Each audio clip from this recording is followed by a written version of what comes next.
Hi everybody, Dan Illman, Mike Beer, the DRF.com Formulator Race of the Day for Thursday, February the 2nd is race number 8 at Aqueduct. We're going 1 mile on the inner dirt. It's an optional claimer, non-winners of one other than the condition, $25,000, the claiming tag. Let's take a look at this field.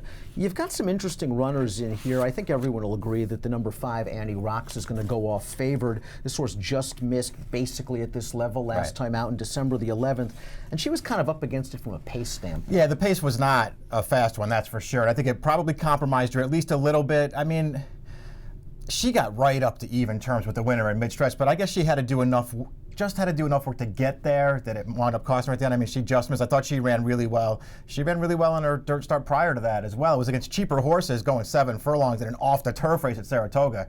But I like the way that she finished in that race. Yeah, she looked really good in that race. I kind of think she's still a turf horse down the road. I She's out of here and she's here out of necessity. No turf racing in the winter. That last race, though, with Manny Franco, he got to the inside because he was in a little bit tight going into the first turn, and then he spent about 2 furlongs trying to get out. Yeah. He couldn't wait to get to the outside. Maybe this filly just didn't like the dirt getting kicked back in her face. Once she got outside, she came with a strong move, as you said, to get right on even terms with the winner, and she just couldn't go by. But if she runs that fig, she's probably going to be real tough. It looks like if she runs either of her last 2 figs on dirt anyway, she is going to be tough in here. The number 6, Bombshell, has really done nothing wrong. A winner first time out at Woodbine over their synthetic surface, and then she came back. She just missed in 2 lifetime starts for Jimmy Jerkins, and listen, she's moving forward on the Beyer scale. She's not too far away from Annie Rocks already, and she's got all the upside in the world as this is start number 4. Right. I think that you've laid out all the positives for her. Now the question just becomes, what kind of price do you want on her in this race? 'Cause I don't know what kind of price you're really going to get, and how good is she? I mean, she's obviously run fine in her races. I don't love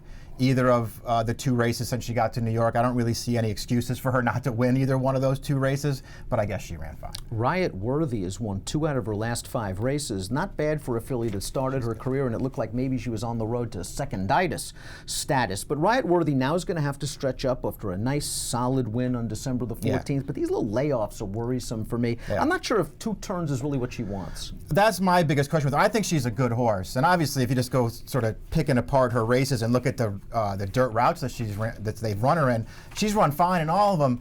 I still think she's a little bit better going shorter, and obviously she won on the turn back last time. Now they'll try and stretch her out again. She fits right in with these horses, Dan.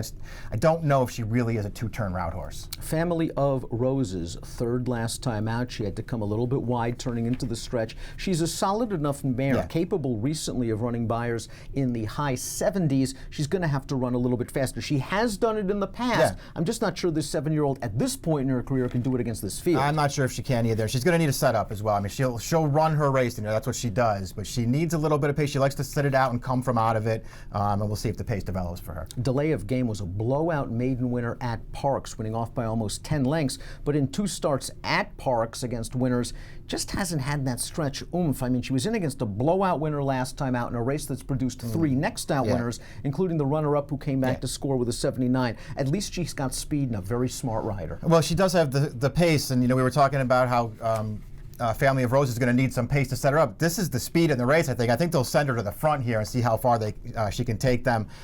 I don't know, Dan. I don't really like any of her races. I know she might get loose in this race. She's not for me. Does the Timeform US Pace Projector agree?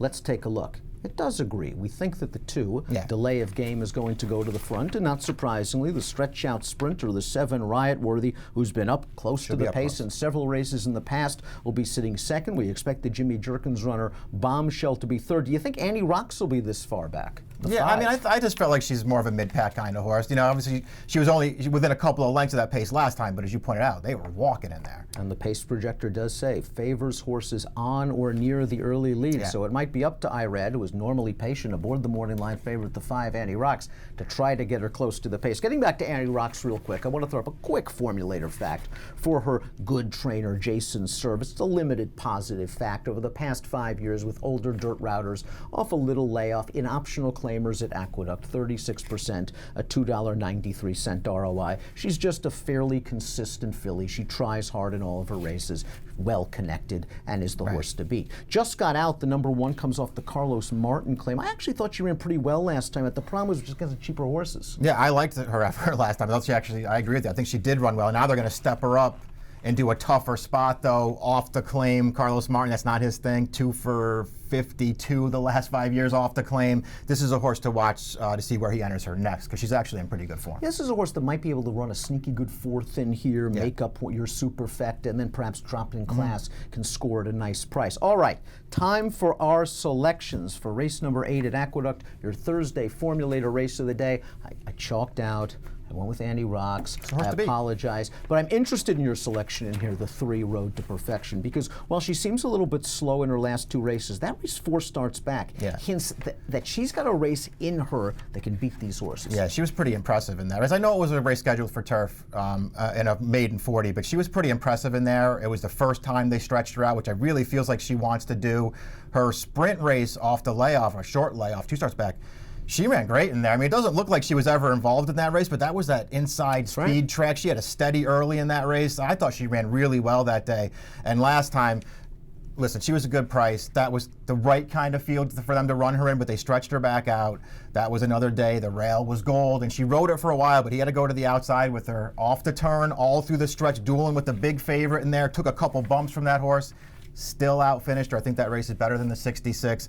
Normally, I wouldn't want to take her because last time was the time, but I think she's a price again, and I'm going to take her. I agree with you. She's going to be a price again. She still has a lot of upside potential. I really love the determination she showed. I think that David Donk's got a pretty promising filly here at a nice price. So Mike's going to go 3, 5, and 6. I'm going to go 5, 6, and 4 in race number 8 at Aqueduct, your formulator race of the day for Thursday. And if you happen to be playing the Thursday card from the Big A $300 sign-up bonus is waiting for you. DRF.com/trifecta is where you need to go for all of the details. Approximate post time for the 8th, 4:20 Eastern.